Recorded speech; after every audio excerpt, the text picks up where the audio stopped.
The moment I walked into my sister Madison's house party, something felt wrong. My stomach churned as her college friends looked at me with strange smiles. Standing in line for the bathroom, 3 girls suddenly pushed me inside, slamming the door behind us. They pressed me against the cold tile wall, their faces twisted with cruel enjoyment. "Nobody will believe you anyway," they sneered. Through the cracked door, I saw Madison watching her laughter cutting deeper than their hands. When I finally escaped and found my mother, she barely looked up from her wine glass. "Don't make a scene, Hazel. It's Madison's special night."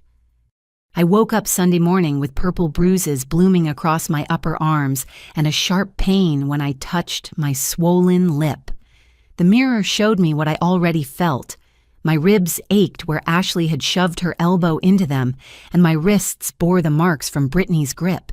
Every movement reminded me of those terrifying minutes locked in that bathroom. Downstairs, the kitchen smelled of coffee and pancakes. Madison sat at the breakfast table, scrolling through her phone, looking fresh and innocent in her silk pajamas. Our mother, Grace, bustled around preparing food, chattering about the graduation ceremony next week and all the relatives who would attend. "Good morning, sleepyhead," Grace said without really looking at me. "I made your favorite blueberry pancakes." I slid into my chair, wincing as my bruised ribs protested. "Mom, about last night." "Oh, honey, wasn't it wonderful? Madison's friends are such accomplished young women. Ashley just got into Harvard Law, you know." Madison glanced up from her phone with a small smile playing on her lips, the same lips that had curved into laughter while I was cornered and frightened. "Mom, I need to show you something." I tried again, rolling up my sleeve to reveal the bruising. Grace barely glanced over. "Hazel Marie, you really need to be more careful. You've always been so clumsy. Remember when you fell off your bike last summer?" "This wasn't from being clumsy," I said firmly. Madison's phone buzzed. She read the message and giggled. "Oh my God, the girls are so funny," she said, typing rapidly. I felt my phone missing from my pocket. Strange. I distinctly remembered having it when I arrived at the party. Must have dropped it somewhere in that house during the chaos. "Has anyone seen my phone?" I asked. "You probably left it somewhere silly," Grace said dismissively. "You can look for it later. Madison, tell me more about the marketing firm. When do you start?"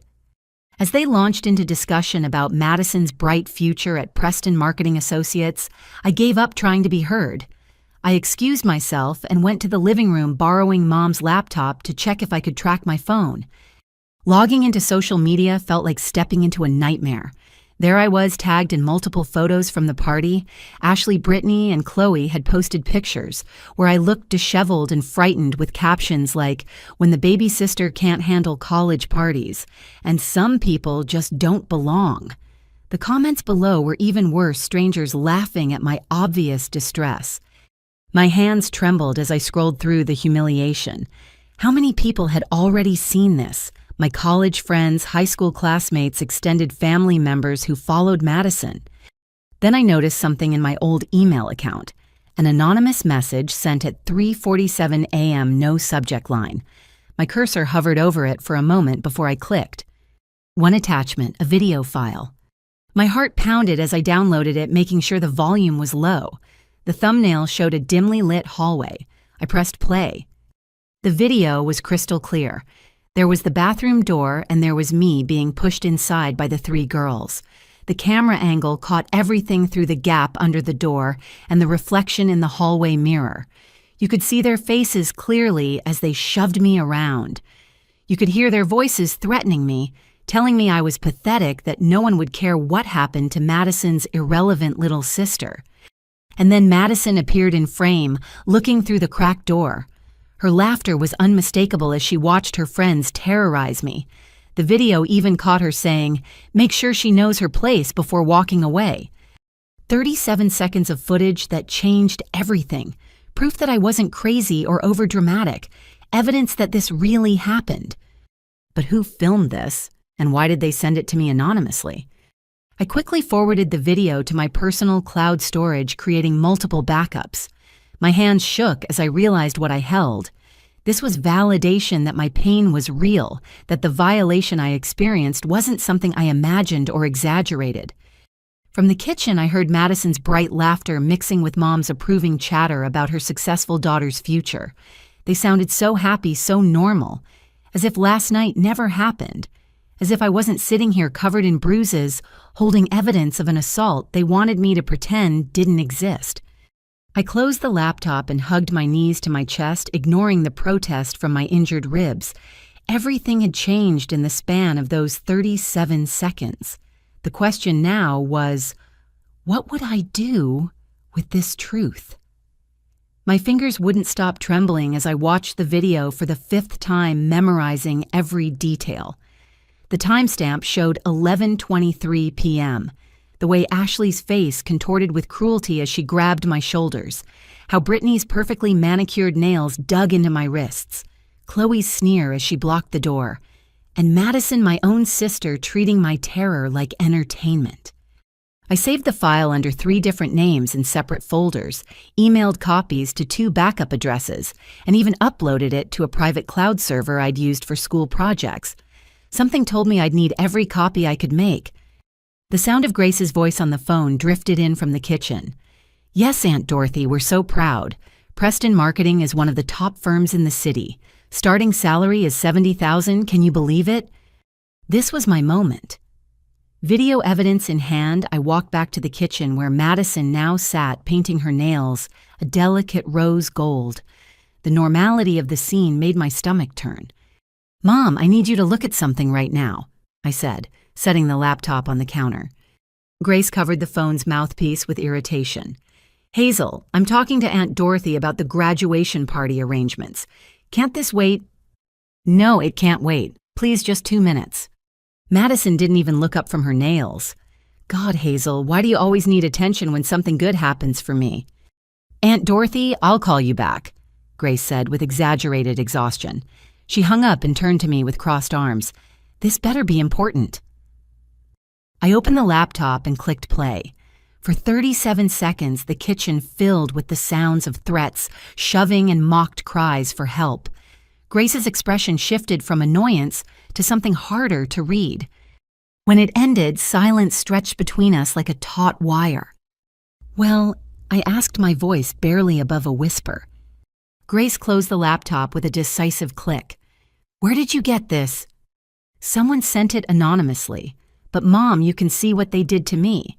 You can hear them threatening me. And Madison was watching. She was laughing." "Enough." Grace's voice cut through my words like a blade. "I don't know what kind of game you're playing, but I won't have it."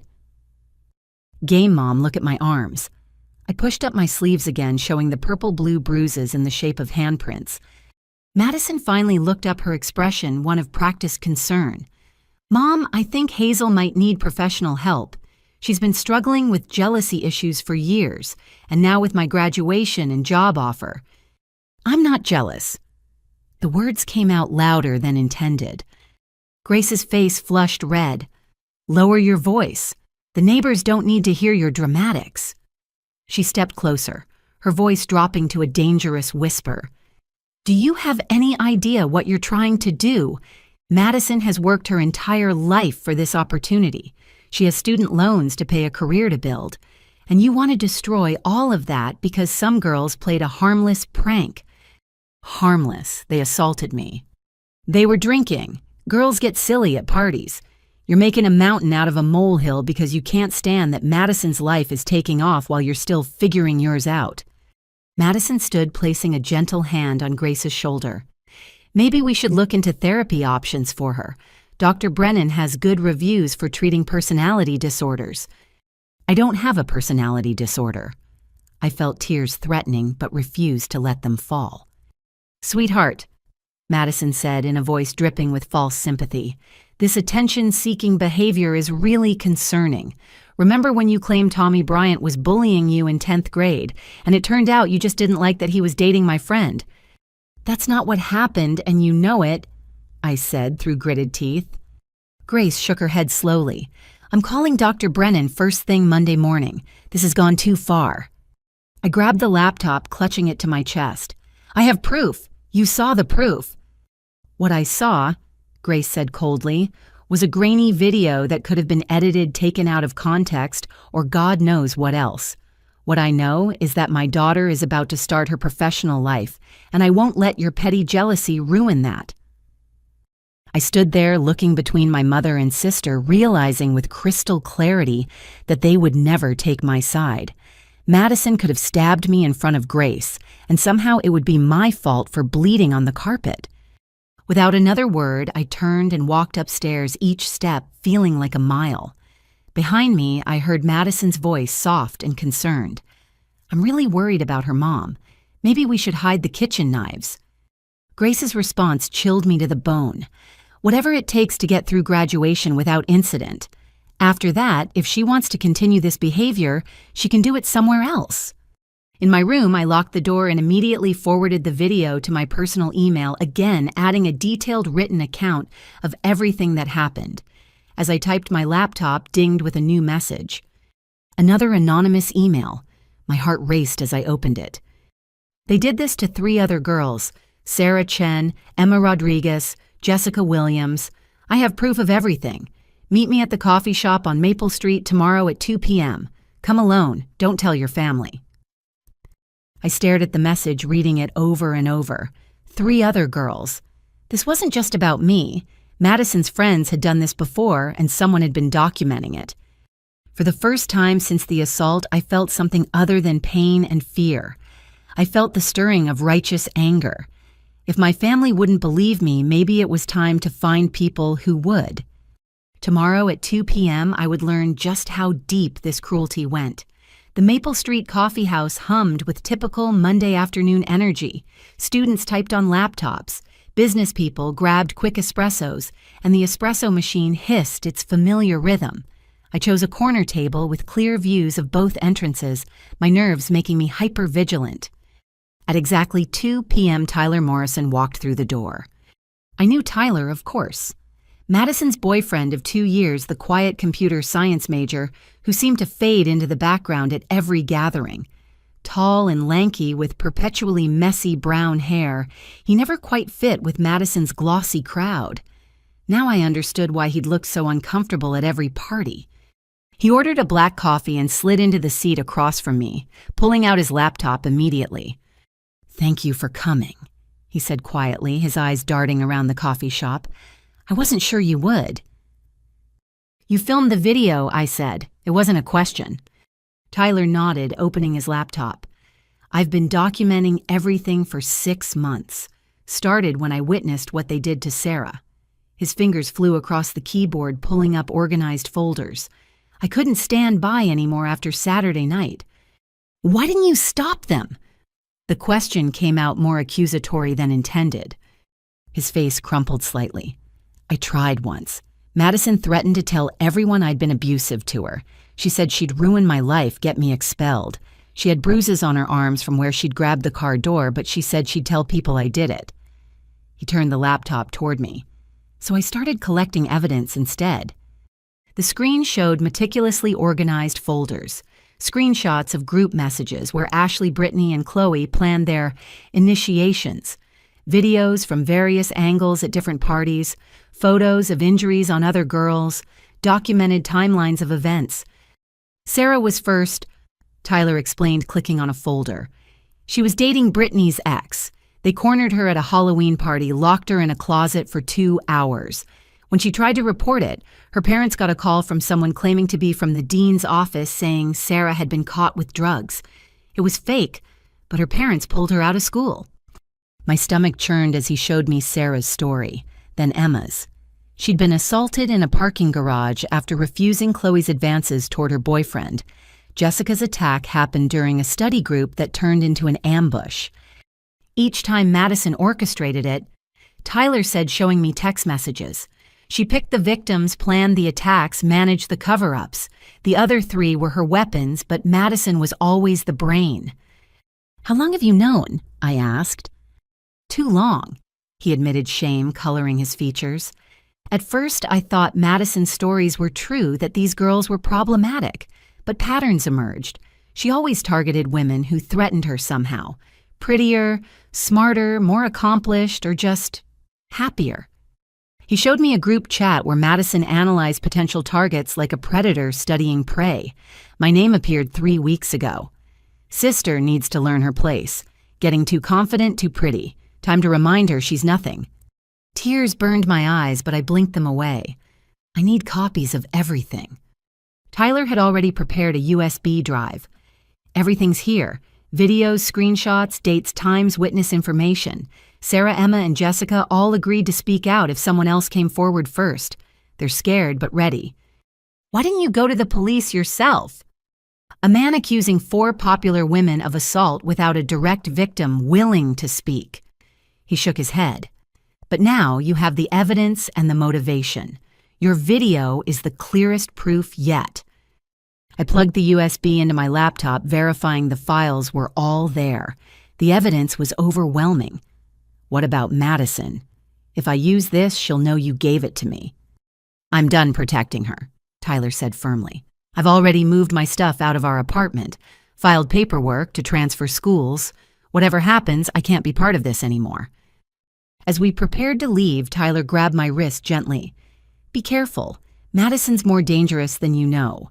Last year, a professor gave her a C on a paper. Suddenly, anonymous allegations about inappropriate behavior with students surfaced. He was suspended pending investigation. Madison changed her grade during the chaos. You're saying she destroyed a professor's career over a grade? The allegations were dropped eventually, but the damage was done. He left teaching. Tyler stood. Madison doesn't just hurt people. She destroys them systematically.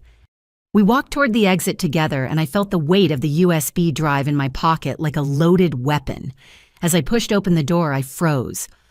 Robert's silver Honda sat across the street, engine running. My father was behind the wheel, cell phone pressed to his ear, eyes scanning the coffee shop entrance. Tyler saw him too. Back door, he whispered, guiding me through the coffee shop toward the rear exit. But it was too late. Robert had spotted me. I saw him end his call and exit the car quickly. We rushed through the back door into an alley, Tyler's car parked just around the corner. Get home safe, Tyler said urgently. Upload everything to multiple clouds. Share it with people you trust outside your family. Document every interaction from now on. I nodded, clutching the USB drive. As Tyler drove away, I heard Robert's voice calling my name from the front of the building. I took a different route home, my mind racing with the magnitude of what I now possessed. 3 other victims, systematic abuse, a pattern of destruction, and at the center of it all, my sister, Madison, the golden child who could do no wrong in our mother's eyes. The evidence burned in my pocket, waiting to expose the truth. But first, I had to face whatever my father had been sent to accomplish. Robert's car pulled into the driveway just minutes after I arrived home.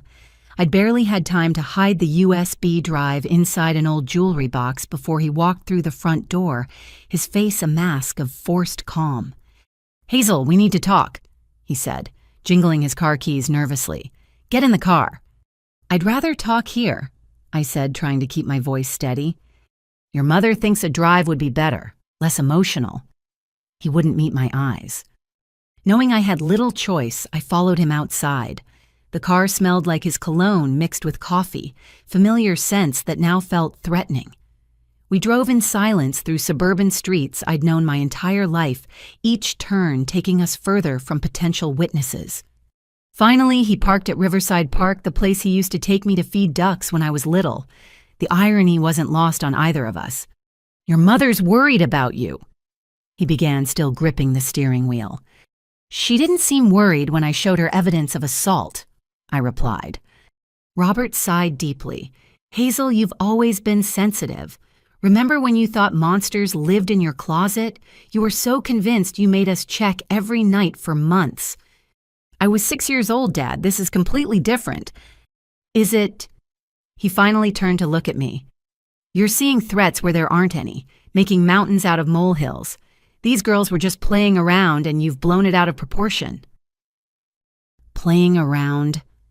I pulled up my sleeve, showing him the bruises that had darkened to deep purple. This is from playing. He glanced at the marks, then away.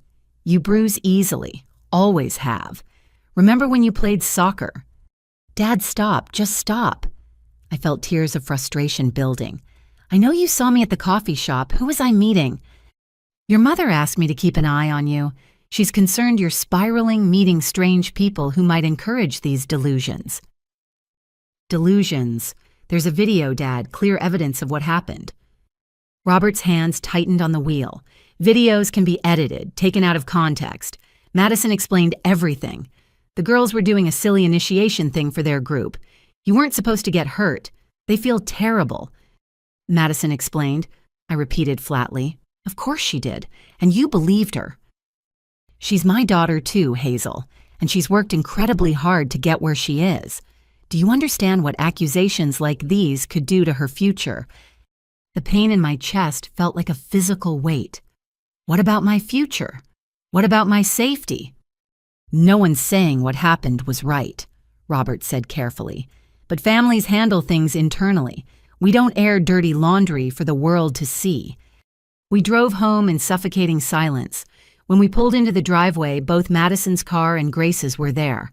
My stomach dropped. They were all waiting. Inside the living room had been arranged like a courtroom.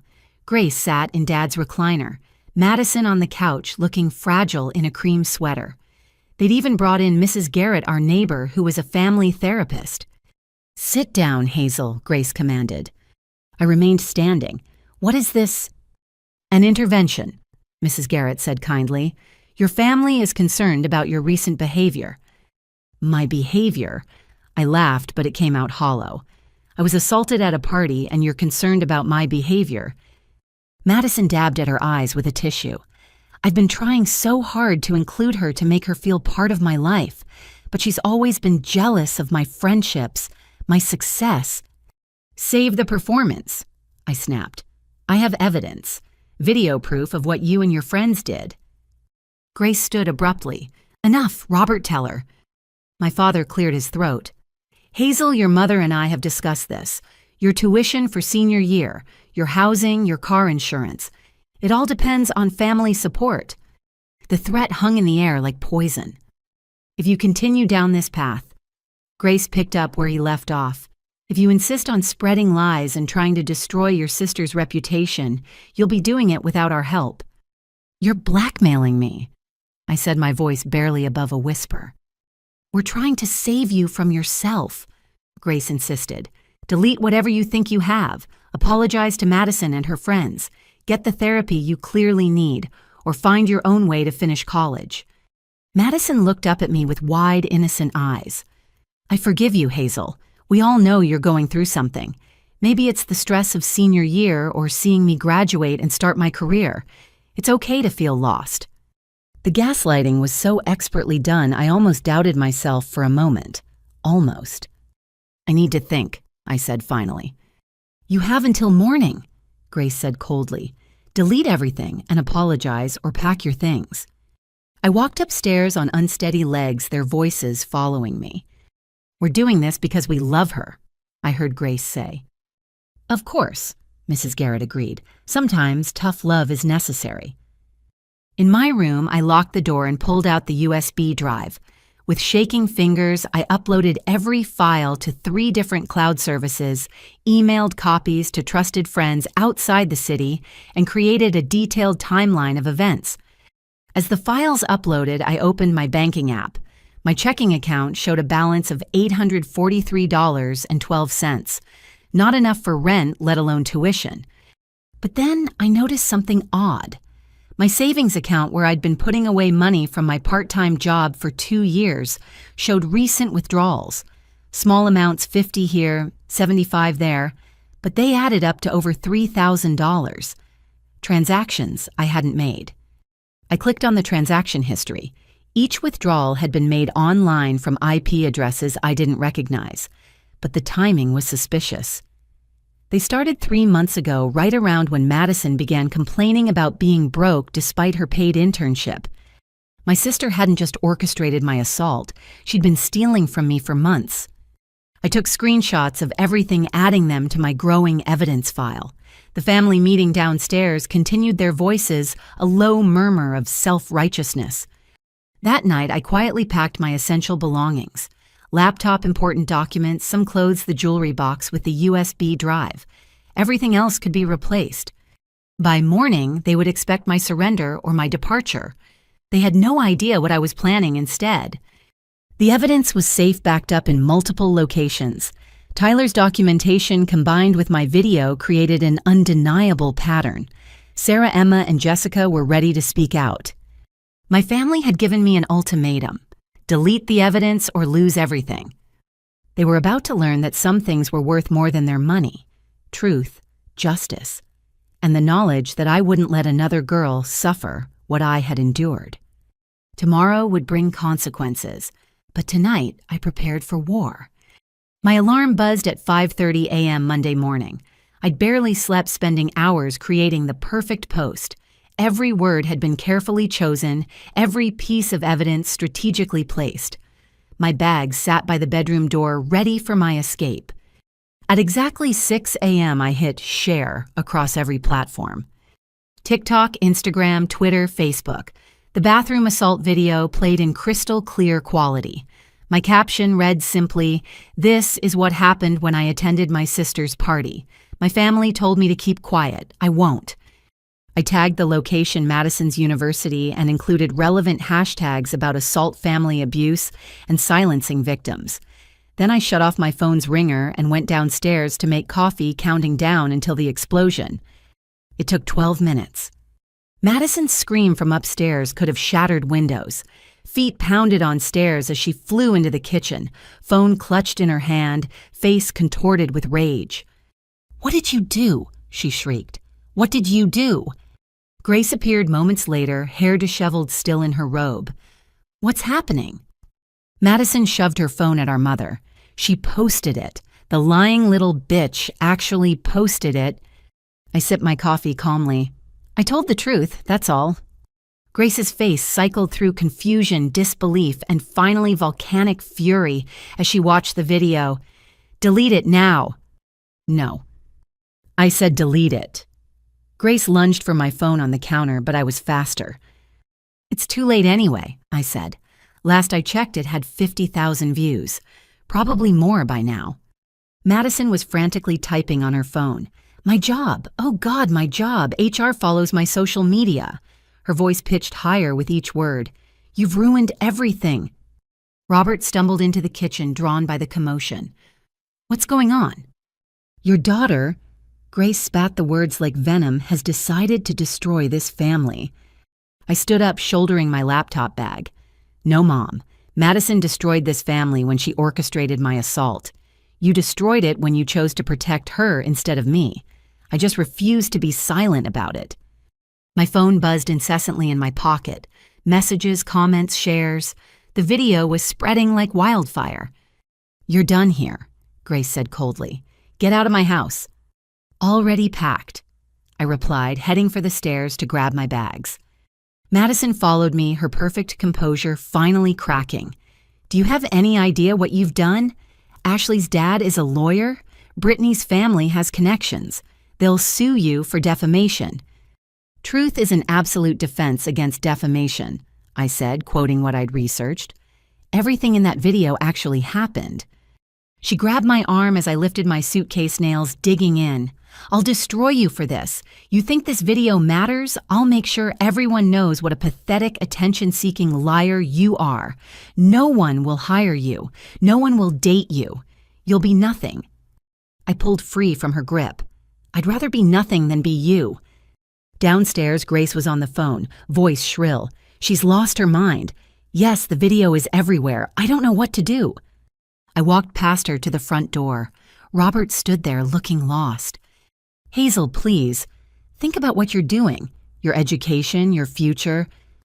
"I am thinking about my future," I said, "and it doesn't include a family that values reputation over my safety." "Where will you go?" he asked quietly.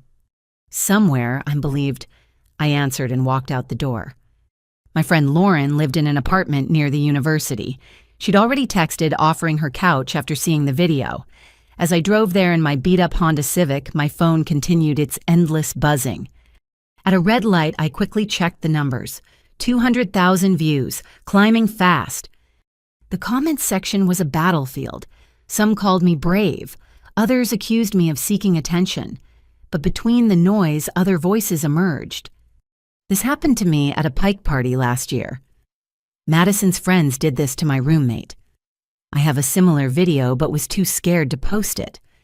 By the time I reached Lauren's apartment, my TikTok had 500,000 views. Messages flooded in from reporters, bloggers, influencers. The video had escaped containment, spreading across social media like a virus. Madison called 18 times in 20 minutes. Grace left 6 voicemails that I didn't need to hear to know their content. But among the family fury, a different message appeared. Catherine Chen, verified blue checkmark senior partner at Chen & Associates law firm. I've seen your video and reviewed the evidence you posted. I'd like to offer you legal representation pro bono. No one should be silenced about assault. Please call my office. I sat on Lauren's couch watching the view count climb toward 1 million, feeling the ground shift beneath my feet. In 6 hours, I'd gone from Grace Winter's disappointing daughter to a viral sensation, from silenced victim to public accuser. The notification badges on my apps showed numbers too high to comprehend. My story was no longer just mine. It belonged to the internet now, to every person who saw themselves in my pain, who remembered their own moment of being told to keep quiet. Madison thought she could destroy me. She had no idea what she'd actually unleashed. By noon, the video had 2 million views and climbing. Lauren's small apartment became my command center as the internet exploded with reactions to my story. Every refresh brought thousands of new comments, shares, and messages. "Hazel, you need to see this," Lauren called from the kitchen laptop open on the counter. A news alert flashed across her screen. Preston Marketing Associates investigating viral assault video involving new hire. My phone rang. Unknown number. Against my better judgment, I answered. "You stupid, selfish bitch." Madison's voice was raw with rage. "They called me. HR wants an emergency meeting. They're reconsidering my offer." "Maybe you should have considered that before assaulting me," I replied evenly. "It wasn't assault, God, you're so dramatic. We were just—" I hung up. There was nothing left to say. Lauren helped me sort through the tsunami of messages.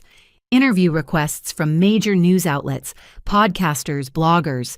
A producer from a national morning show wanted me for a virtual interview tomorrow.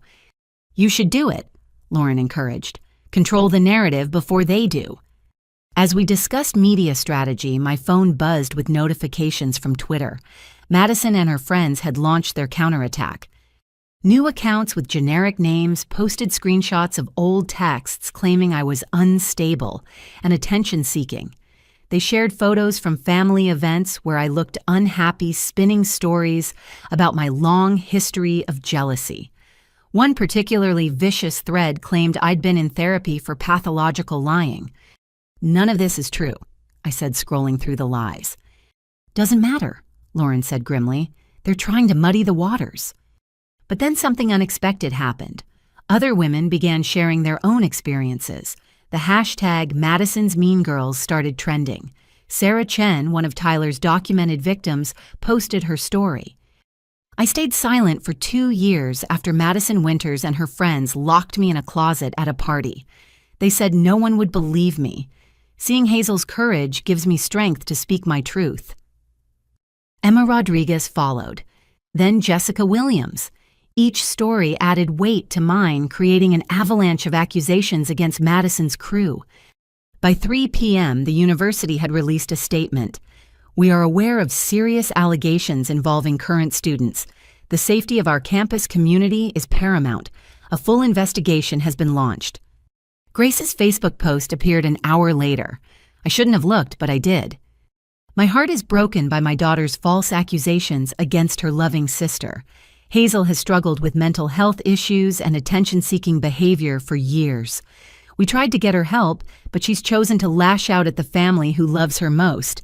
Please pray for our family during this difficult time of dealing with a disturbed child. The comments underneath were split. Family friends offered sympathy to Grace, but others weren't buying it. If she's lying, why is there video evidence?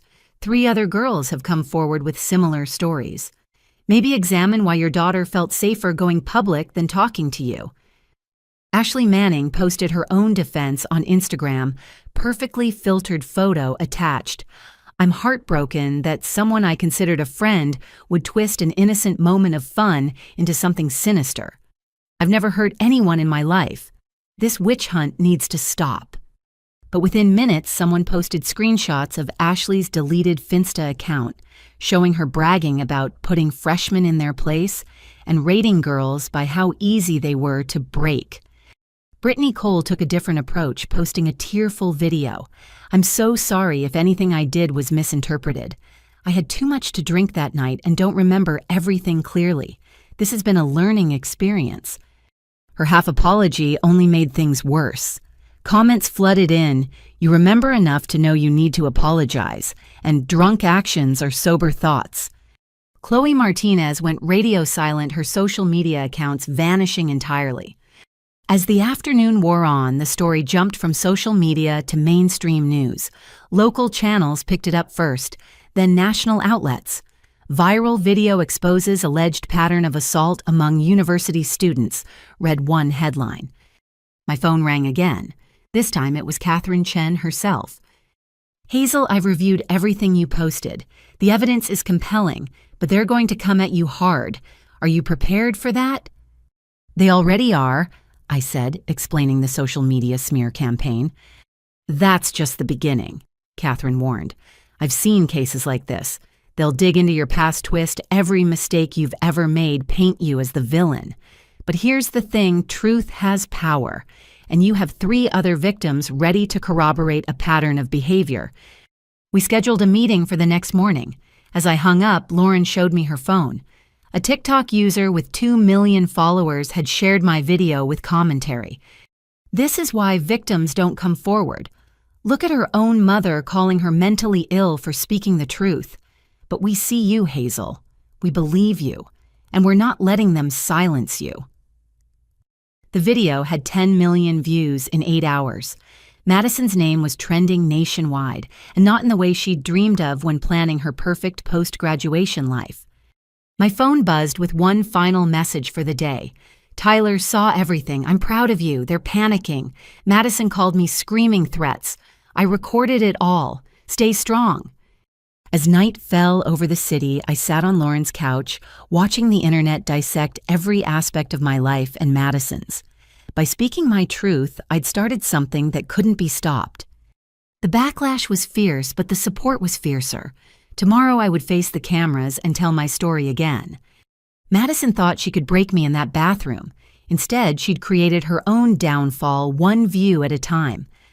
Catherine Chen's office occupied the top floor of a gleaming downtown high-rise.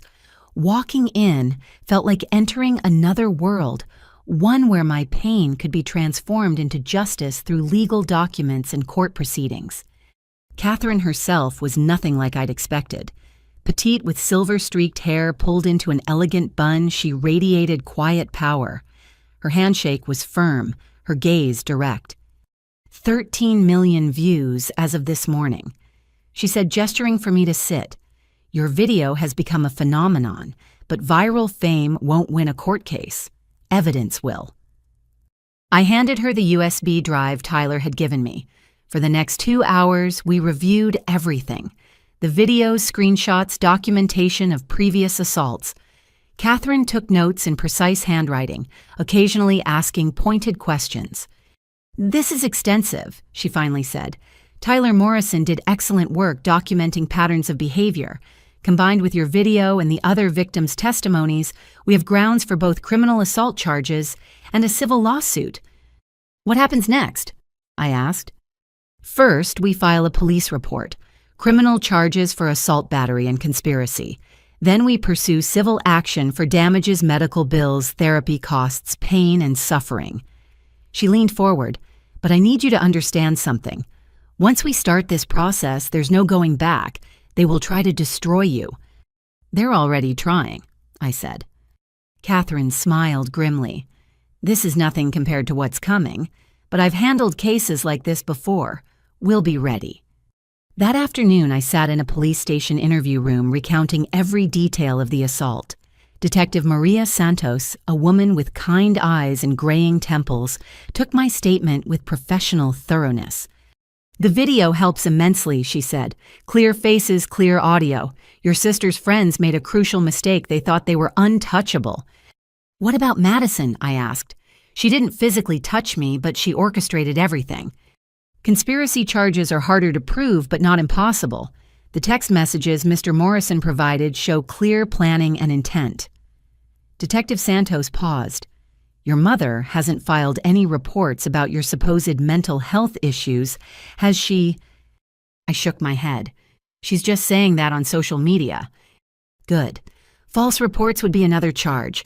We'll be interviewing all parties involved, including the other victims who've come forward." As we left the station, Catherine's phone buzzed constantly. "Word's out that we've filed charges.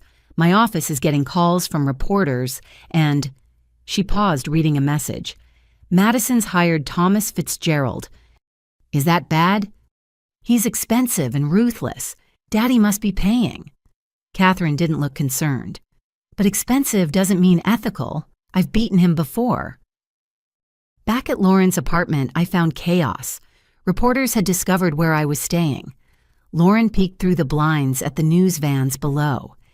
"This is insane," she muttered, like actually insane. My phone had hundreds of missed calls. I scrolled through, stopping at one voicemail from an unknown number. "Hazel, this is Chloe Martinez. I need to talk to you. Away from Ashley and Brittany. Please. I know I don't deserve it, but please call me back." Catherine had warned me not to speak to any of the defendants without her present, but something in Chloe's voice made me text her Catherine's office number instead. That evening, the local news led with the story. 4 university students charged with assault following viral video. Madison's graduation photo flashed on screen alongside Ashley, Brittany, and Chloe's social media pictures. A text from my father: "Your mother is hospitalized with chest pains from the stress. I hope you're happy." I started to type a response, then deleted it. Grace's manipulation tactics wouldn't work anymore. Another text, this time from Aunt Patricia, my mother's estranged sister. "Saw the news. I'm not surprised. Your mother has been enabling Madison's behavior since childhood. I have stories you need to hear, and documents." Before I could respond, Catherine called. "Chloe Martinez wants to flip. She's offering full cooperation in exchange for lesser charges." "Can she do that?" "Her lawyer seems to think she has information that could bury the others. We're meeting tomorrow morning." Catherine paused. Also, Preston Marketing released a statement. "They've rescinded Madison's offer and are reviewing their hiring practices. Your sister's professional life just ended before it began." I should have felt victorious, but mostly I felt hollow. This wasn't about revenge, it was about preventing future victims. As the night wore on, more developments came rapidly. Ashley's parents released a tone-deaf statement about their daughter being victimized by cancel culture. Brittany posted bail but was suspended from her graduate program. Madison remained silent, her social media dark. Then at 11 p.m., the twist nobody expected. Tyler released everything online, all the documentation, every video, every screenshot. His accompanying statement was devastating. I stayed silent while Madison Winters and her friends terrorized innocent women. I was a coward, afraid of false accusations. No more. Here's 6 months of evidence showing a pattern of planned assaults. I'm cooperating fully with law enforcement and encourage other witnesses to come forward. The internet exploded again. Madison's Mean Girls evolved into justice for the silenced. More victims emerged from the shadows, sharing stories spanning 3 years. My phone rang. Grace. "You've destroyed everything," she sobbed. "Your sister's life is ruined. Our family name is mud. Are you satisfied?" "I didn't do this, Mom. Madison did. I just refused to hide it." "She's your sister. Family protects family." "Family doesn't assault family," I countered. "And mothers protect their daughters. All their daughters." Grace's response was a strangled scream before the line went dead. As midnight approached, I sat in Lauren's living room watching the story dominate social media. Catherine texted final instructions for tomorrow's meeting with Chloe and the morning show interview. In just 3 days, I'd gone from a silenced victim to the center of a national conversation about assault family enabling and the power of speaking truth. Madison thought she was untouchable. Tomorrow we'd find out just how wrong she was. Chloe Martinez sat across from us in Catherine's conference room, looking nothing like the confident girl who'd blocked the bathroom door. Dark circles shadowed her eyes, her usually perfect hair pulled into a messy ponytail. "I want immunity," her lawyer stated flatly. Catherine didn't blink. "Depends on what your client offers." Chloe's hands trembled as she spoke. "Madison has files on everyone. Blackmail material. She calls it her insurance policy. Photos, videos, documented mistakes. She's been collecting dirt since freshman year." "Including on you?" I asked. Chloe nodded miserably. "That's how she controlled us. Ashley had a DUI she covered up. Brittany cheated on her entrance exams. And me," she swallowed hard. "Madison knew about my mom's immigration status, threatened to report her if I didn't play along." "You assaulted people because of threats." Catherine's voice was ice. "I'm not making excuses," Chloe said quickly. "What I did was wrong. But Madison made us feel like we had no choice. She picked targets, planned attacks, told us exactly what to do, said it was just teaching lessons to girls who needed to be put in their place."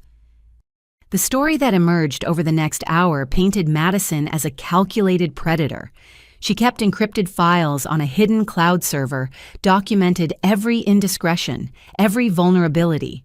She'd built her own criminal empire through blackmail and fear. "I'll testify," Chloe promised. "Tell everything, and I'll help you access the files if I get a plea deal." As lawyers negotiated terms, my phone buzzed. Aunt Patricia had arrived at Lauren's apartment. I'd never met Patricia. She'd been excommunicated from the family when I was 10, spoken of only in whispers and warnings. But the woman who greeted me looked remarkably like an older, wearier version of my mother. "You look just like Grace did before Madison broke her," Patricia said, studying my face. We sat at Lauren's kitchen table as Patricia unpacked a box of documents and photo albums. "I need you to understand something," she began. "Madison's behavior didn't start in college. It started when she was 8. The first document was a school incident report. 8-year-old Madison had pushed a classmate down the stairs for winning a spelling bee. Grace had threatened to sue the school for defamation. That little girl needed 11 stitches, Patricia said. Grace convinced everyone it was an accident. More documents followed. Madison caught poisoning a neighbor's cat at age 11, expelled from private school at 13 for orchestrating brutal harassment of a teacher. Each time Grace intervened, made problems disappear, moved Madison to new schools. "I tried to intervene," Patricia explained. "Suggested therapy consequences, anything. Grace accused me of jealousy of trying to harm her gifted daughter." "Why didn't anyone stop her?" I asked. "Your mother was convincing. She'd grown up poor, clawed her way to respectability. Madison was her golden ticket to the life she'd dreamed of. Smart, beautiful, charming when she needed to be. Grace couldn't see the monster she was creating." Patricia showed me photos of family gatherings. In every one, Madison stood at the center while I lingered at edges, already learning my place. "The final straw came when Madison was 15, Patricia continued. "She accused my son, Daniel, of inappropriate behavior. Complete fabrication, but Grace backed her up. Nearly destroyed Daniel's life before security footage proved he wasn't even there when Madison claimed it happened." "What did Mom say when the truth came out?" "That Daniel must have deleted the real footage. She chose Madison's lies over video evidence." Patricia's voice grew hard. That's when I realized Grace wasn't just enabling Madison. She was complicit. The story Patricia painted was one of systematic protection of a predator. Every time Madison escalated, Grace covered it up. Every victim was silenced, paid off, or discredited. "I kept records of everything," Patricia said, sliding a thick folder across the table. "Police reports that got buried, witness statements that disappeared, payoffs to families. Your mother refinanced the house twice to clean up Madison's messes. My phone rang. Catherine. Chloe's deal is approved. She's given us access to Madison's blackmail files.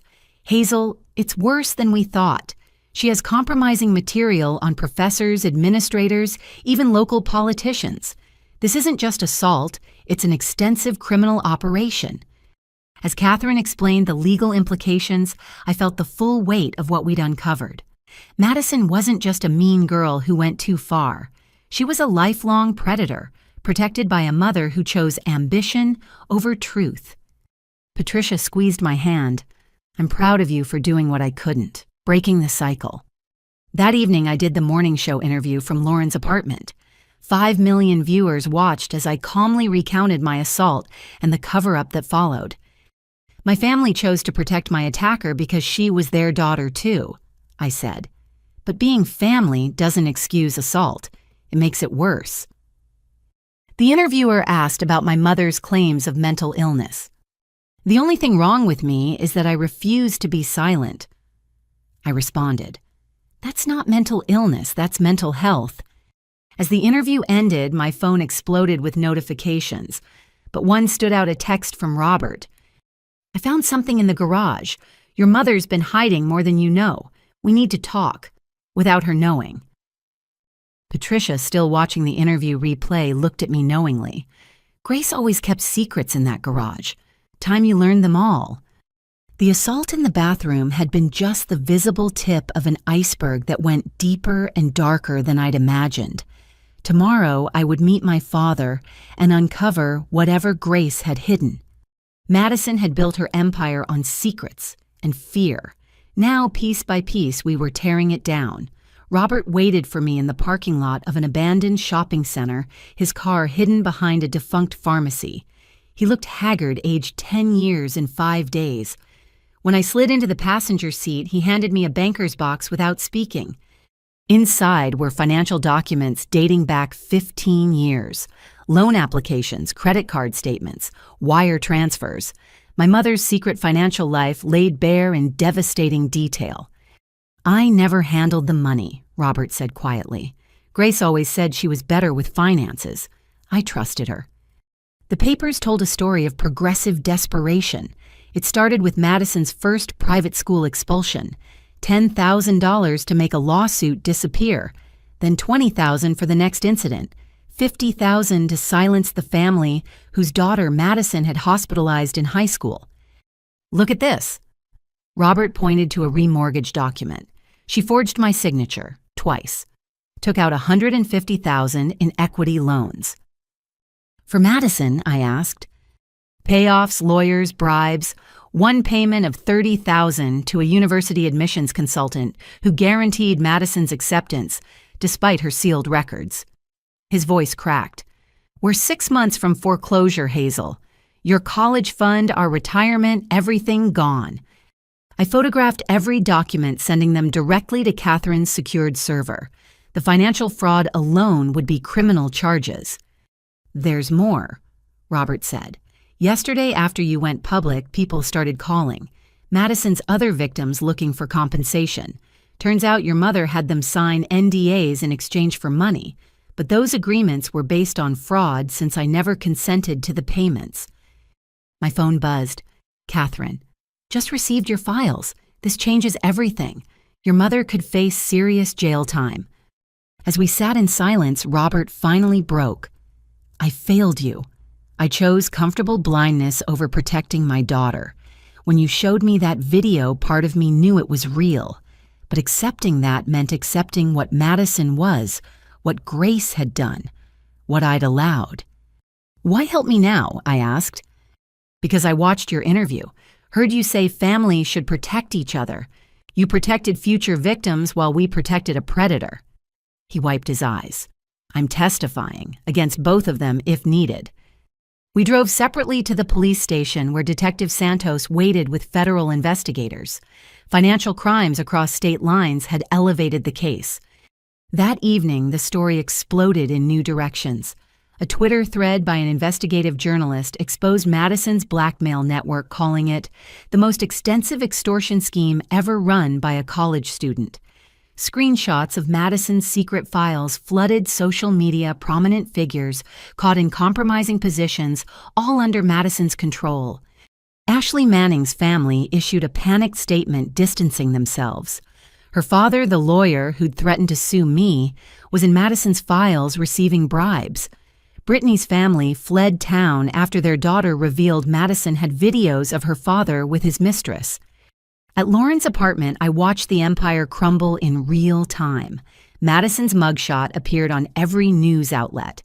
She'd been arrested at a motel 40 miles outside town trying to flee with a car full of hard drives and cash. Grace was arrested at the hospital, charged with fraud, forgery, and conspiracy.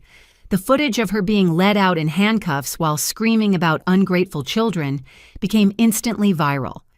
My phone rang, Madison calling from jail. Against my better judgment, I answered.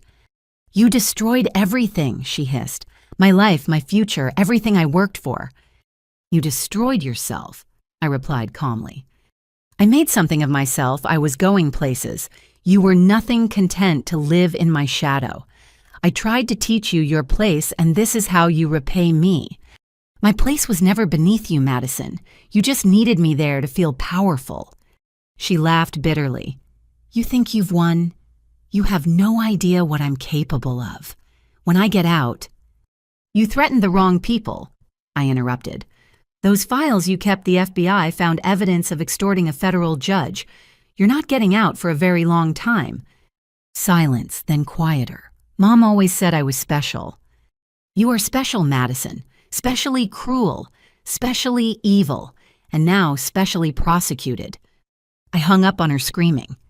As the night wore on, more victims came forward.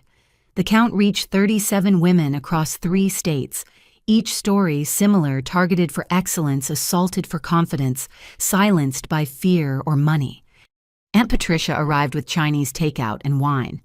Grace called me from jail, first time in 5 years. Want to know what she said? I nodded, though I dreaded hearing it. She blamed me, said if I'd minded my own business, none of this would have happened. Still protecting Madison, even now. We sat in contemplative silence until Patricia spoke again. "You did something I never could. You didn't just escape the cycle, you shattered it completely."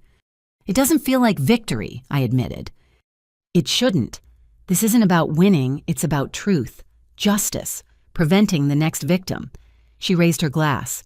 To the daughter Grace never deserved. As midnight approached, I sat on Lauren's balcony watching the city lights. In 1 week, I'd lost my family but found my voice, lost my home but found my truth, lost my sister but found 37 others who understood. Tomorrow would bring more revelations, more charges, more unraveling of the web Madison had spun. But tonight, for the first time since that bathroom assault, I felt something besides fear or anger. I felt free. The girl who'd been pushed against bathroom tiles, told she was nothing, threatened into silence. She was gone. In her place stood someone, harder, stronger, unbreakable. Madison had tried to teach me my place. Instead, she'd taught me my power. The courtroom smelled of old wood and fresh anxiety. 6 weeks had passed since that first viral video, and now I sat in the witness stand, facing the preliminary hearing that would determine if criminal charges against Madison and her accomplices would proceed to trial. Catherine had prepared me thoroughly. "Stay calm, stick to facts, don't let their lawyers rattle you," she'd advised. But knowing and doing were different things. When Madison sat 20 feet away in an orange jumpsuit, her usually perfect appearance replaced by stringy hair and hollow eyes. "State your name for the record," the prosecutor began. "Hazel Marie Winters," I said clearly. For the next 2 hours, I recounted every detail of the assault. The prosecutor played the video now entered as State's Exhibit 1. Even seeing it again made my skin crawl, but I kept my composure as Madison's lawyer, Thomas Fitzgerald, approached for cross-examination. "Miss Winters," he began with practiced condescension, Isn't it true you've been jealous of your sister's achievements your entire life? No, I answered simply. You weren't envious when she got into a better university, when she received prestigious internships, when she was offered a six-figure starting salary. I was proud of her accomplishments until I learned they were built on the suffering of others, I replied. Fitzgerald tried every angle, my mental health, my academic performance, my social life, each question designed to paint me as unstable, vindictive, delusional. But Catherine had prepared me for this. You claim this video shows assault, Fitzgerald continued, but couldn't it equally show college girls playing a prank that got out of hand? Being shoved against a wall while 3 people threaten you isn't a prank, I said firmly. It's assault. Yet you didn't report it immediately to police. My mother told me not to make a scene. I was raised to trust my parents' judgment. I've learned better since then. When other victims testified via video link, the pattern became undeniable. Sarah Chen spoke from California, where she'd transferred schools. Emma Rodriguez testified from her therapist's office. Jessica Williams broke down describing her assault, but powered through. The most damaging testimony came from an unexpected source, Madison herself, via recorded jailhouse phone calls she didn't know could be used against her. I don't care what that judge says. Her voice filled the courtroom. Those girls needed to learn. Hazel especially. Acting like she was better than me, like she deserved respect. I showed them all their place. The judge's decision was swift. Sufficient evidence exists to proceed to trial on all counts. Given the severity of charges and risk of flight bail is denied. Madison's scream of rage followed me out of the courtroom. Outside media swarmed. I'd gotten better at navigating the cameras, offering brief statements before Catherine whisked me away. The clip that went viral this time was my response to whether I regretted destroying my family. I didn't destroy my family. I revealed what it really was, a system designed to protect a predator at any cost. The destruction was already there, hidden under lies and payoffs. That evening, I returned to my new reality. After the financial fraud was exposed, the family home went into foreclosure. I'd moved into a small studio apartment near campus, paying rent with money from a victims fund Catherine had helped establish. It wasn't much, but it was mine.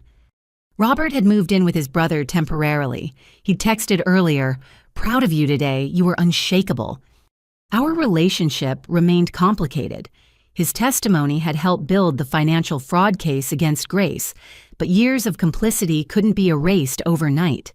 We were working on it in family therapy, a different kind than Grace had threatened me with. A knock interrupted my evening. Lauren stood outside with Thai food and updates. Madison's friends flipped, she announced. Ashley and Brittany both took plea deals, testifying against Madison in exchange for probation and community service.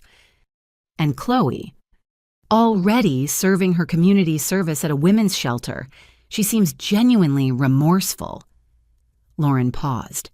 Unlike your mother. Grace's case was progressing separately. Charged with fraud, forgery, and conspiracy, she faced up to 20 years in prison. Her lawyer was pushing for a mental health defense, claiming she'd been manipulated by her own daughter. She called me from jail again, I admitted.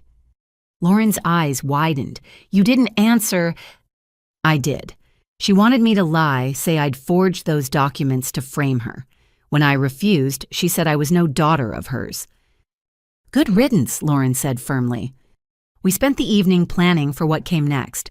The documentary filmmaker had started production with release planned to coincide with the trial, speaking engagements at universities about recognizing and reporting assault, the nonprofit Catherine helped establish to support victims of family-enabled abuse.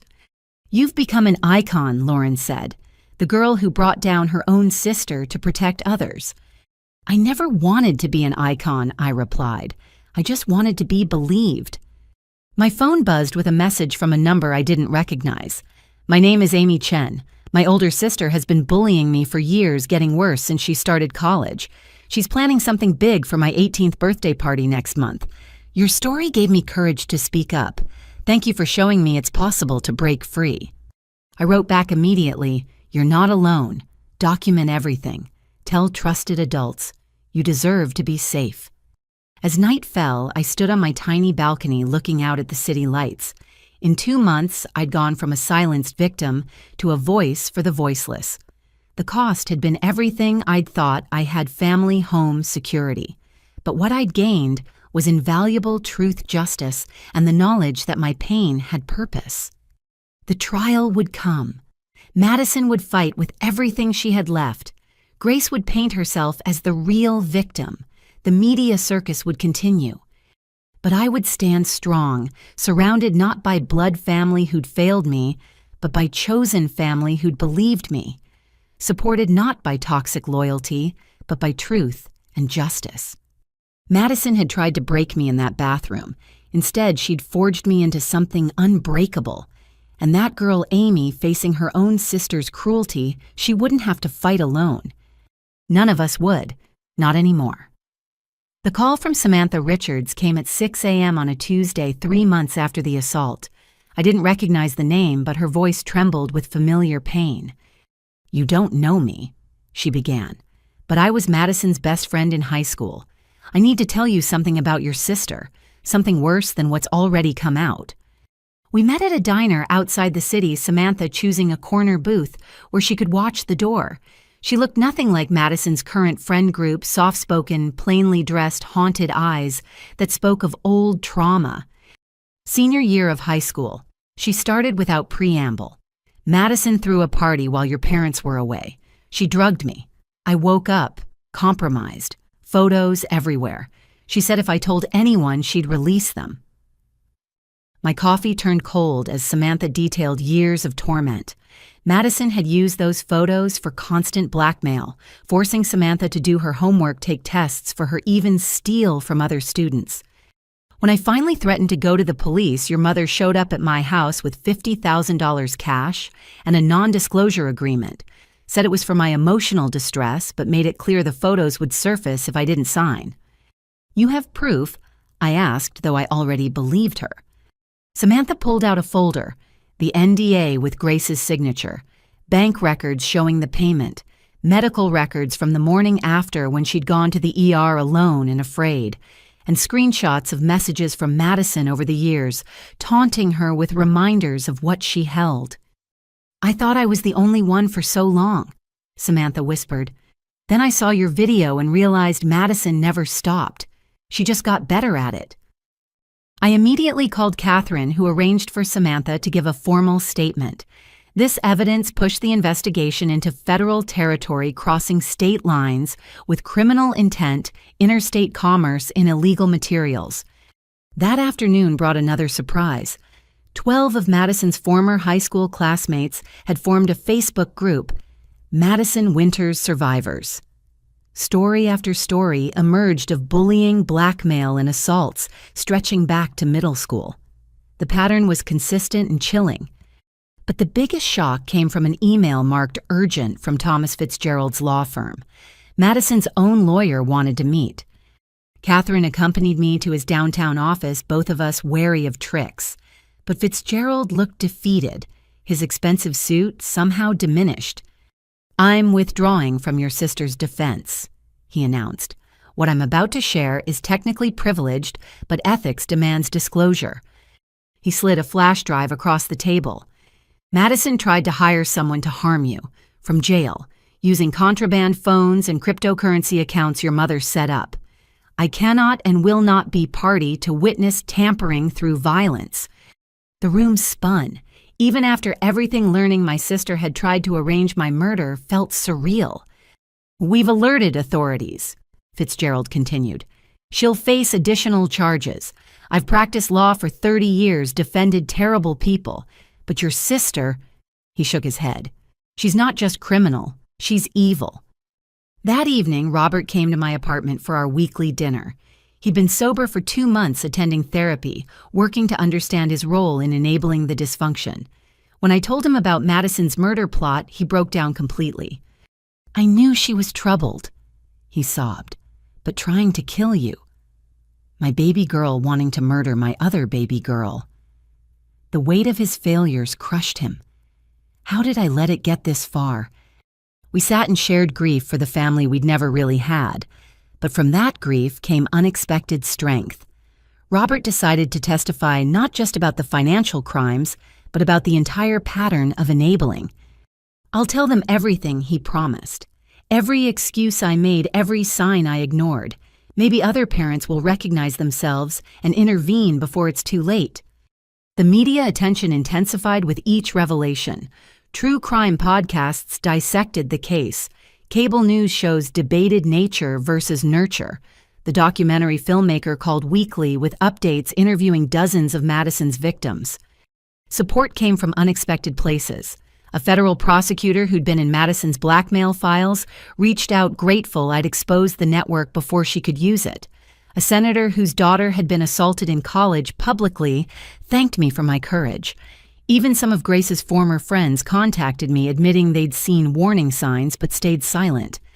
One morning, I woke to find a package on my doorstep. No return address, but inside was a leather journal and a note.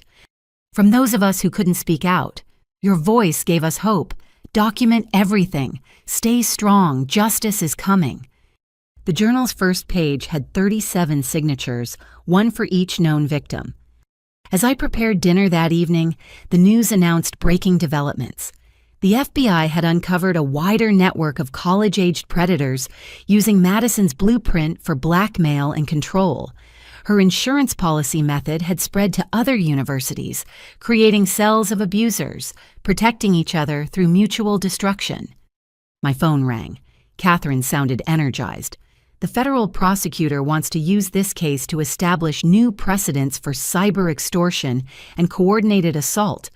Madison won't just be a criminal, she'll be a cautionary tale in law books." "What about Grace?" I asked. "Negotiating a plea deal. 15 years if she allocates fully. Your father's testimony made her defense untenable." 15 years. My mother would be elderly when released. The woman who'd prioritized reputation over truth would spend her final productive years in prison. That night, I updated Amy Chen, the girl whose sister was planning something sinister. She'd recorded conversations, documented threats, gathered evidence. Her parents believed her. Police were involved. Her sister had been stopped before she could become another Madison. "You saved me," Amy wrote. "You saved so many of us." As I prepared for bed, I looked at the signatures in the leather journal. 37 women who'd suffered in silence until one bathroom assault was caught on camera. Tomorrow, there would be more revelations, more victims finding their voices, more predators realizing their actions had consequences. Madison had built an empire of fear. Now, brick by brick, survivor by survivor, we were building something stronger, a foundation of truth that would protect future generations from predators hiding behind family protection. The girl who'd been shoved against bathroom tiles had become a catalyst for nationwide change, and we were just getting started. The trial began on a cold February morning, 10 months after the assault that changed everything. Media trucks lined the courthouse streets while protesters held signs reading, "Justice for the silenced," and "Believe survivors." Inside Courtroom 6, the atmosphere was electric with anticipation. Madison sat at the defense table with her new court-appointed attorney, her designer clothes replaced by conservative suits that couldn't hide her hollow appearance. Months in jail had stripped away her polished veneer. Grace sat in the gallery's front row out on bail for her own charges, wearing the martyred expression she'd perfected. We hadn't spoken since her arrest, but her eyes burned with hatred whenever they found me. The prosecution opened with devastating efficiency. Assistant District Attorney Carmen Rodriguez laid out the case like a horror story. 37 victims over 6 years, systematic targeting, elaborate cover-ups funded by stolen money and parental enabling. "This isn't a case about college pranks gone wrong," she told the jury. "This is about a predator who weaponized privilege and family protection to terrorize women who threatened her ego." When they played the bathroom assault video, several jurors visibly recoiled. The crystal-clear audio captured every threat, every cruel laugh, every moment of my terror. But this time, watching it felt different. This time, it was evidence in the pursuit of justice. Madison's defense attorney tried painting her as a victim of affluenza, too privileged to understand consequences.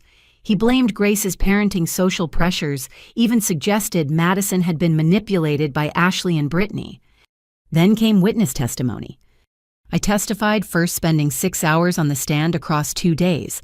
Every detail of the assault, the cover-up, the family meeting where I was threatened.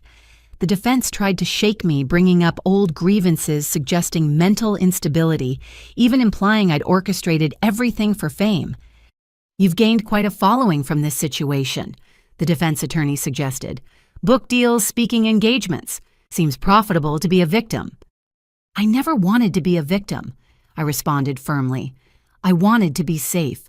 When my family chose my attacker over my safety, speaking out became my only option." Sarah Chen testified next, describing her hours locked in terror. Emma Rodriguez broke down, recounting her parking garage assault. Jessica Williams spoke with quiet dignity about the semester she'd spent afraid to leave her dorm.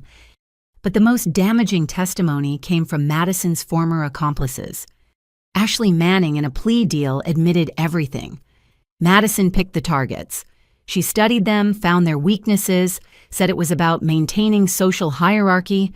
She enjoyed the planning almost as much as the execution. Brittany Cole revealed the blackmail network.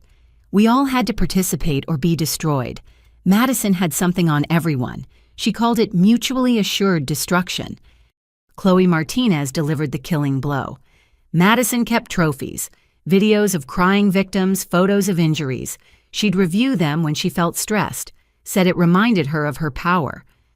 The prosecution presented financial evidence over $500,000 spent covering up Madison's crimes, funded by fraud and theft. They showed the escalation pattern from childhood bullying to attempted murder for hire. On day 7, Samantha Richards took the stand. Her testimony about the high school drugging and years of blackmail had several jurors in tears. When she identified the NDA Grace had made her sign paid for with stolen money, the case transcended simple assault into decades-long criminal conspiracy. Robert testified on day 9. My father, worn down by guilt and recovery, told the truth about years of willful blindness. I chose comfortable lies over my daughter's safety. I failed as a father. I'm testifying now because the truth needs to be heard, no matter how painful. The defense's case crumbled quickly. Character witnesses refused to testify after learning the full scope of charges. Madison's therapist, subpoenaed by the defense, instead confirmed that Madison showed signs of antisocial personality disorder with sadistic tendencies. Then Madison insisted on testifying against counsel's advice.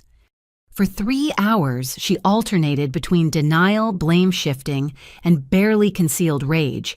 She claimed the victims deserved it, that she was maintaining necessary social order, that weak people needed to learn their place. When shown videos of her crimes, she critiqued her own technique.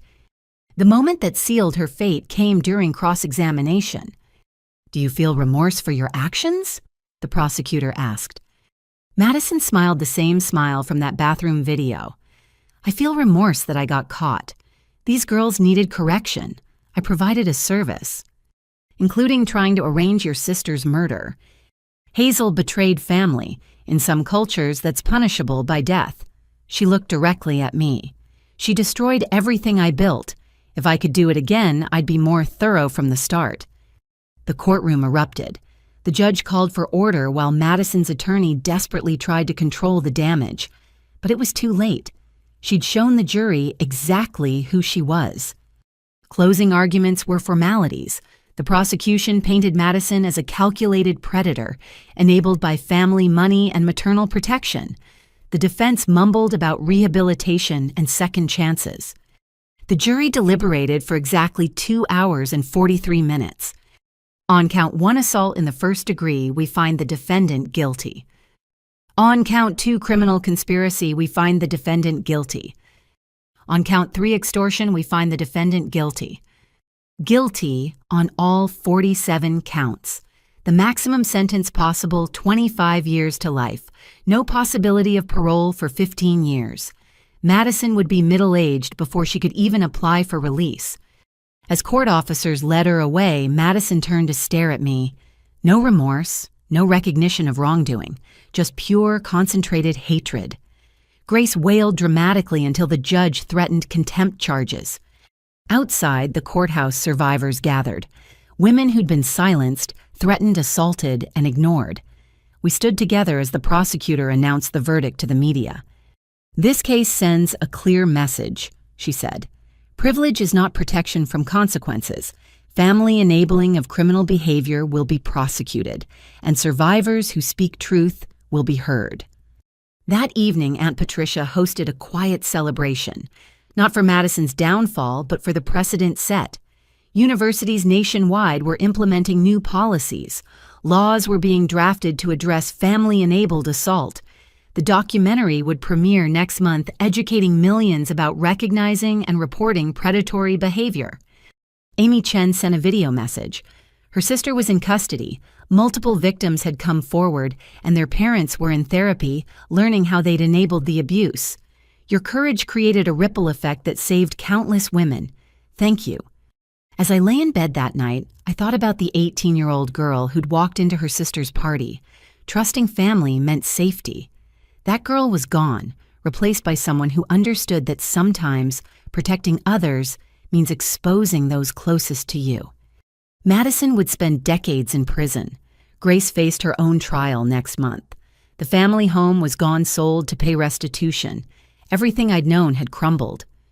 But from those ashes rose something powerful, a network of survivors, a legal precedent, and the knowledge that one voice refusing to be silenced could change everything. Justice had been served, and it tasted like freedom. The acceptance letter arrived on a Thursday morning in September, 1 year and 5 months after the assault. Columbia University School of Social Work, full scholarship from the Phoenix Foundation, a fund established specifically for survivors of family-enabled abuse who wanted to help others.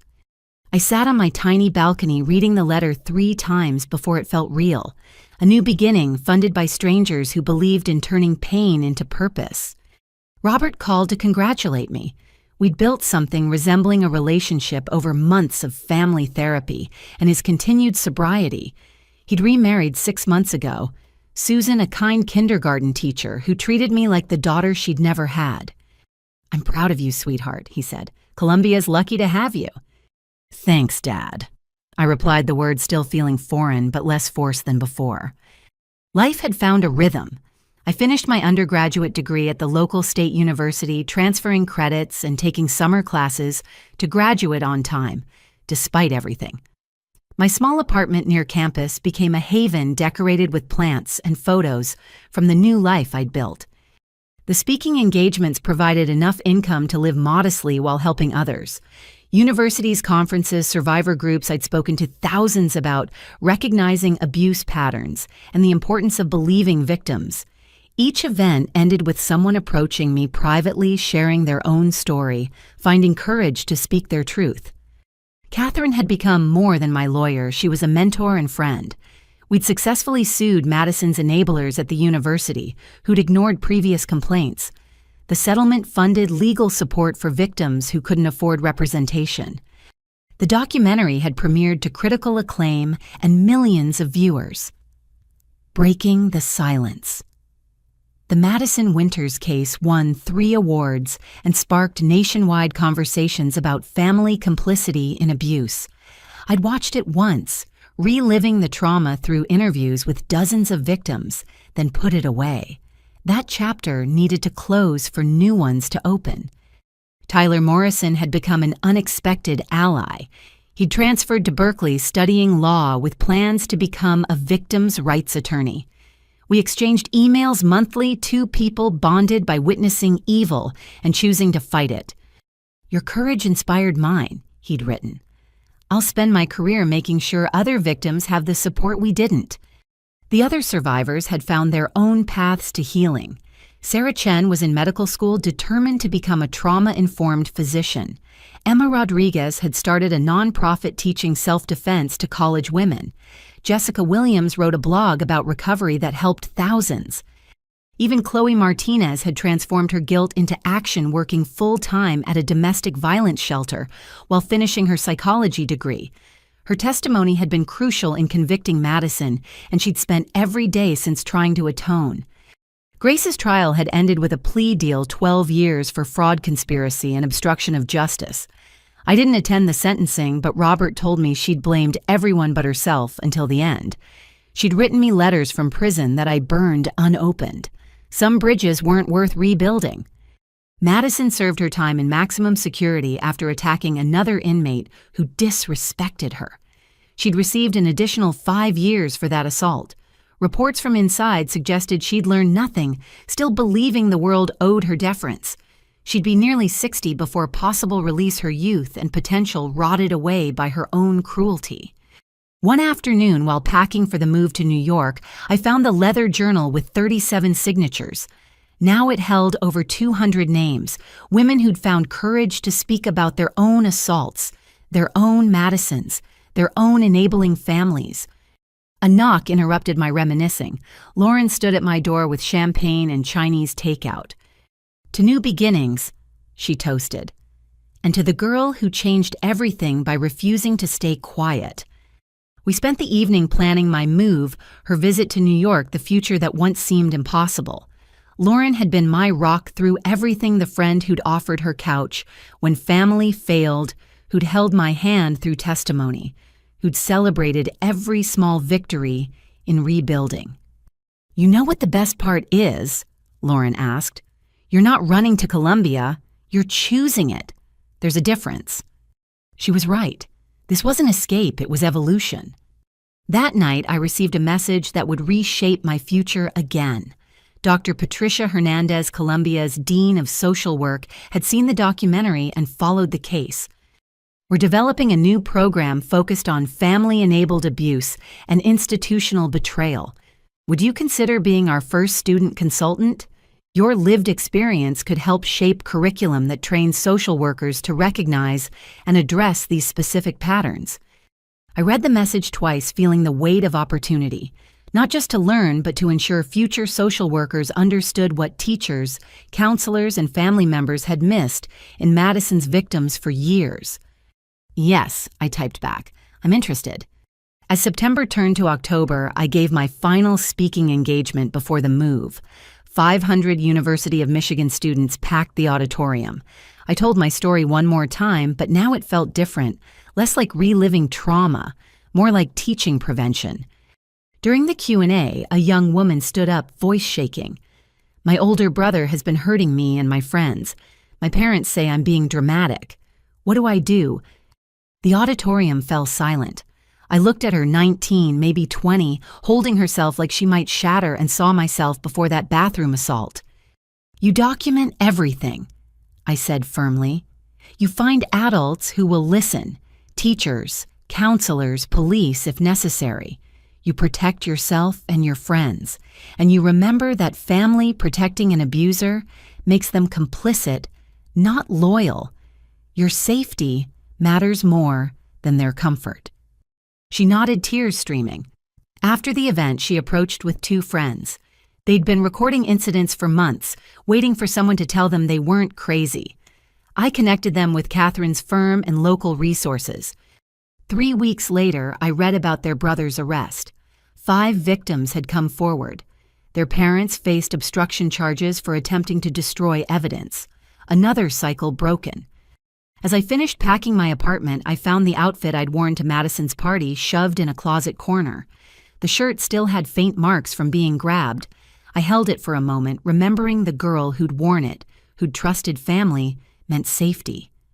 Then I threw it in the donation box. That girl had served her purpose. She'd survived long enough to become someone stronger. Columbia awaited. A new city, new program, new chance to transform trauma into change. I'd study clinical social work with a focus on trauma and family systems. Maybe one day I'd be the professional who recognized the signs everyone else missed. The girl who'd been cornered in a bathroom, told she was nothing, ordered to stay silent, she was gone. In her place stood a woman with a purpose, a voice, and a future dedicated to ensuring no one else would be told their pain didn't matter. Madison had tried to teach me my place.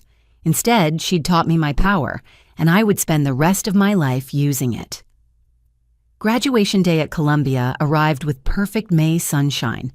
2 years of intensive study, clinical placements, and research had transformed me from survivor to advocate to professional. As I adjusted my cap and gown, I thought about the journey that had brought me here. The program Dr. Hernandez and I had developed was now a full curriculum track.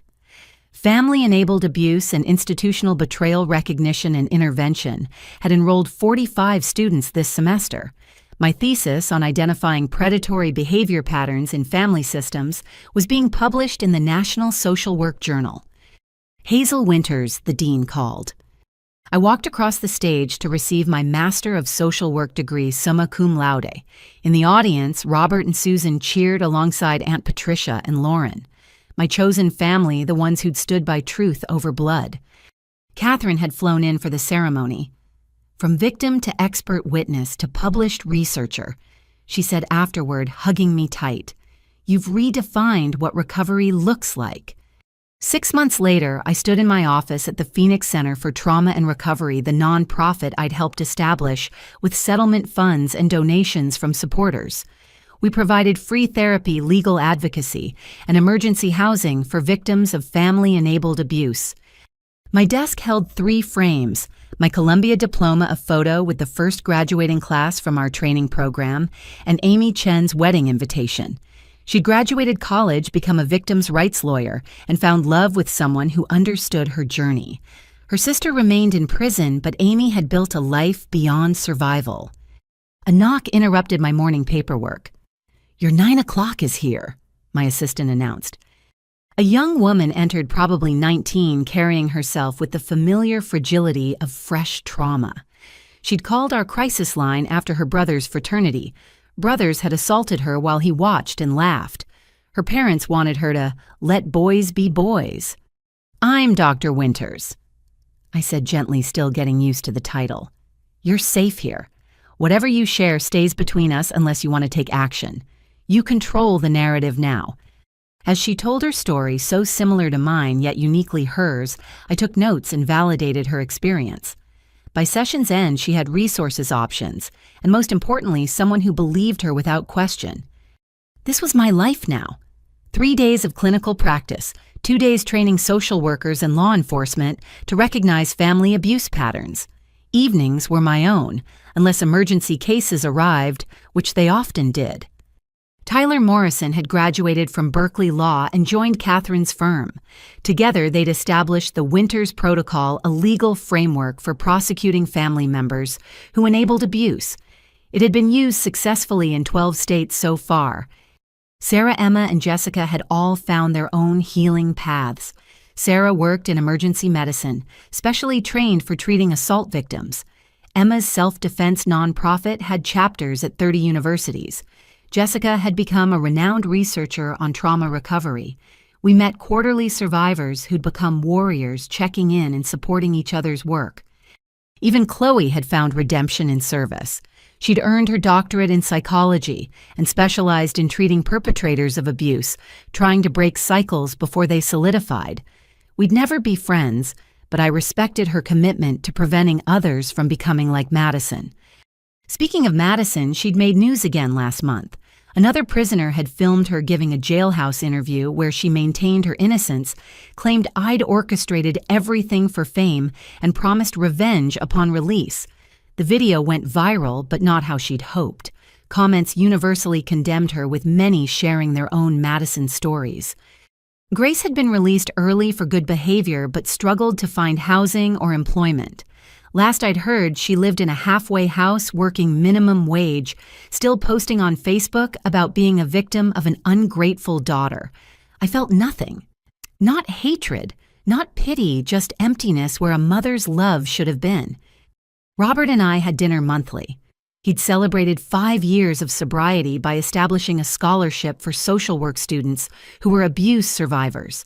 Susan had become the mother figure I'd never had, remembering birthdays, celebrating achievements, offering unconditional support.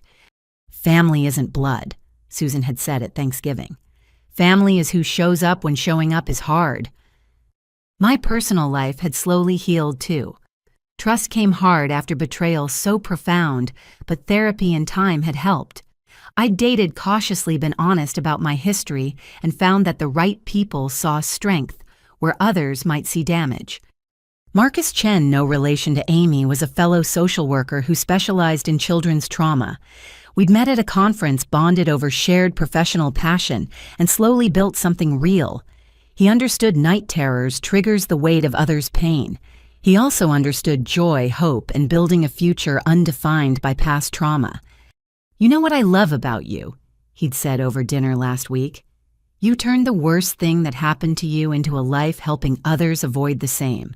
That's not just survival, that's alchemy." The Phoenix Center had treated over 300 clients in our first year.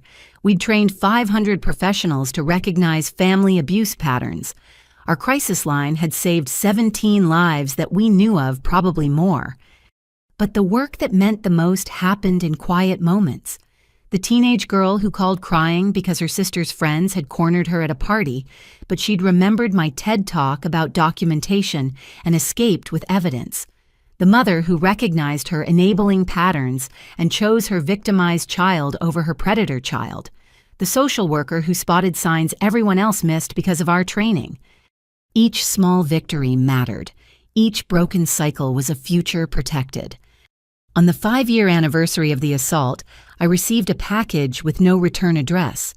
Inside were letters from women around the world who'd found courage to speak up after seeing my story. 500 handwritten thank yous from survivors who'd become thrivers. The last letter was different, familiar handwriting though I hadn't seen it in years. "Hazel, I know you'll never forgive me and I don't deserve forgiveness, but I need you to know that I finally understand what I did. Not just to you, but to every girl I hurt. Prison gave me time to think, and thinking hurts. I was a monster raised by a monster who chose being special over being human. I'm sorry. It's not enough, but it's true. Don't respond to this. I don't deserve your words. Just know that you won. Not because I'm in prison, but because you showed me what strength actually looks like. Madison." I read it twice, then fed it to the shredder. Madison's awakening, real or manipulated, wasn't my concern. My concern was the girl sitting in my waiting room gathering courage for her first appointment. The training seminar next week, the legislative hearing next month, the lives still to be saved. That night, Marcus and I had dinner with Robert, Susan, Patricia, Lauren, and Catherine. My chosen family gathered around a table, laughing, sharing, celebrating nothing more than being together. A toast. Catherine raised her glass. To the girl who refused to stay silent, who turned pain into purpose, who proved that sometimes the most powerful thing you can do is tell the truth. We clinked glasses as the sunset painted the sky gold. Somewhere a girl was being told to keep quiet about assault.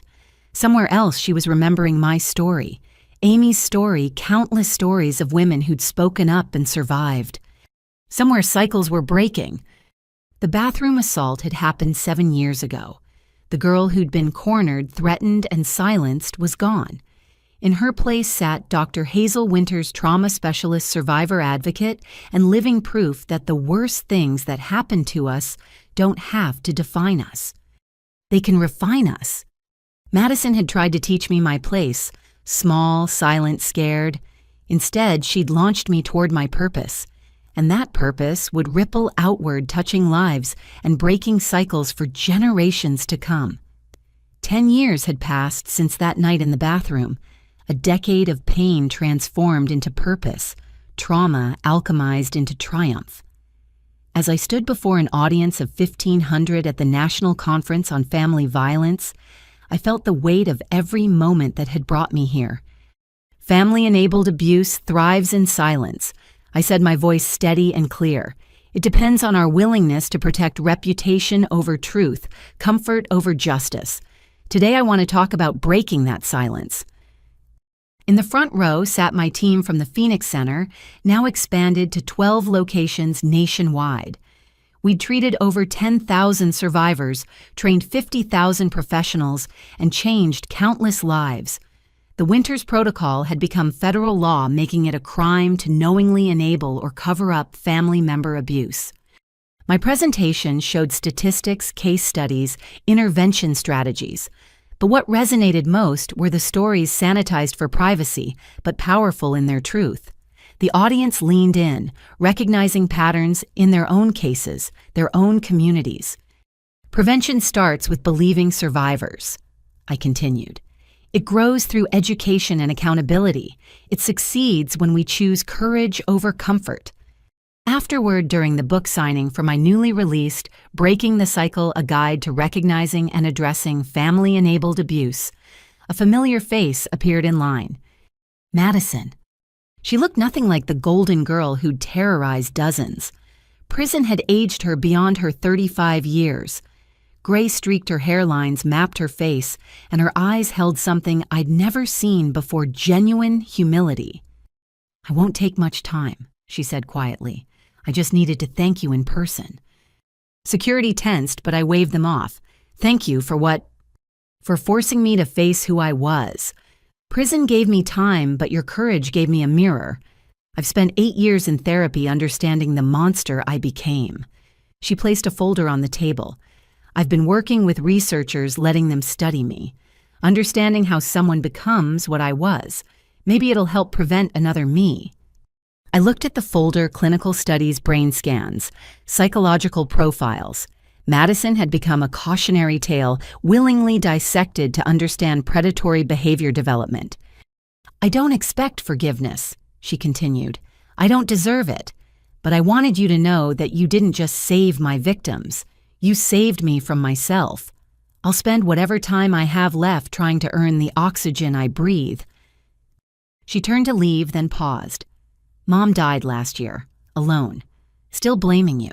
I think that's the real tragedy. She never understood that you loved her enough to stop her." Madison disappeared into the crowd, and I never saw her again. Later, I learned she'd been released on parole, living quietly and volunteering with a program that worked with young people showing early signs of antisocial behavior. Whether her redemption was genuine or performed, she was contained and contributing rather than destroying. The conference continued with panels, workshops, and connections that would fuel another decade of work. But that night in my hotel room, I video called Marcus and our twins. Mommy. 3-year-old Hope and Justice filled the screen with gap-toothed grins. "Hi, my loves. Are you being good for Daddy?" Marcus appeared behind them, his smile warming me across the miles. Define good. No major disasters, only minor chaos. We'd married 4 years ago in a small ceremony surrounded by chosen family. The twins came 2 years later, born into a world where their mother's worst moment had become a catalyst for change. They'd grow up knowing their worth, their voice, their power. "Home tomorrow?" Hope asked. "Home tomorrow," I promised. After they signed off, I stood on the balcony overlooking the city lights. Somewhere out there, a girl was being hurt by someone who should protect her. But somewhere else, someone who'd trained in our program was recognizing the signs. Somewhere, a survivor was finding their voice. My phone buzzed with a message from Amy Chen. "Argued the Henderson case today. Used the Winters Protocol to convict an enabling mother. Another cycle broken. Thank you for showing us how." Messages like these came daily now. Prosecutors using our framework, therapists applying our techniques, survivors finding hope in shared experiences. The ripple effect had become a tsunami of change. The next morning, I delivered the conference's closing keynote to a standing ovation.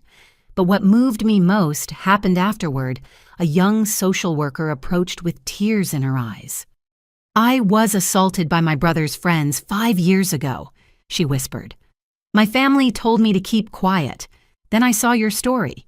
It gave me courage to report, to heal, to become someone who could help others. I start my doctoral program next month focusing on sibling abuse dynamics. You saved my life."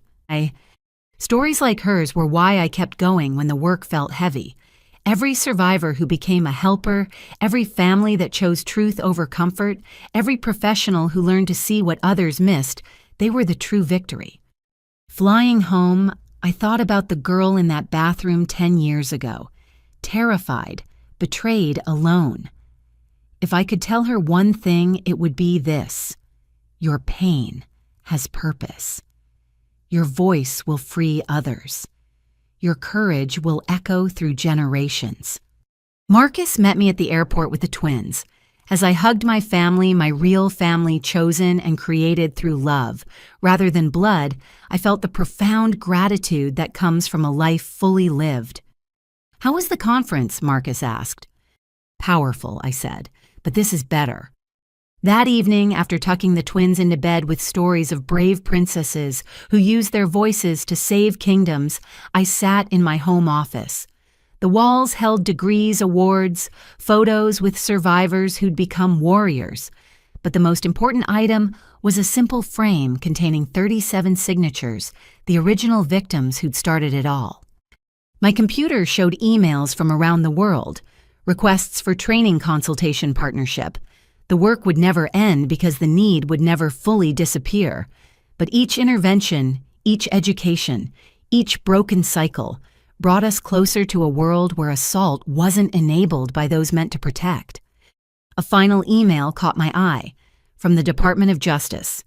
"Dr. Winters, we're establishing a national task force on family-enabled abuse. Would you consider serving as chair?" I smiled, thinking of the bathroom tiles that had witnessed my lowest moment. From victim to survivor to advocate to expert to leader, the journey had been brutal, beautiful, and everything between. "Yes," I typed, "I'm honored to serve." As midnight approached, I closed my laptop and joined Marcus in bed. Tomorrow would bring new challenges, new cases, new chances to turn pain into purpose. But tonight, I was simply a woman who'd refused to stay silent, surrounded by love I'd built from the ashes of betrayal. Madison had cornered me in a bathroom thinking she could break me. Instead, she'd forged me into something unbreakable. And that unbreakable spirit had spread to thousands of others, creating an army of survivors who refused to let family loyalty silence truth. We were the generation that said enough. We were the voices that broke the cycle. We were proof that sometimes the most powerful thing you can do is survive, speak, and teach others to do the same. The girl in the bathroom had found her voice, and she would never be silenced again.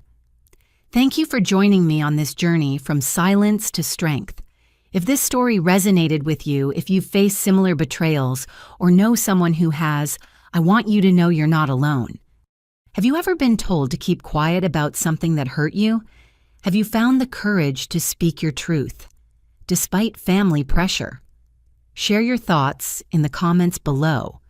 Your voice might be exactly what someone else needs to hear today. If this story moved you, please like this video and subscribe to hear more stories of courage and triumph.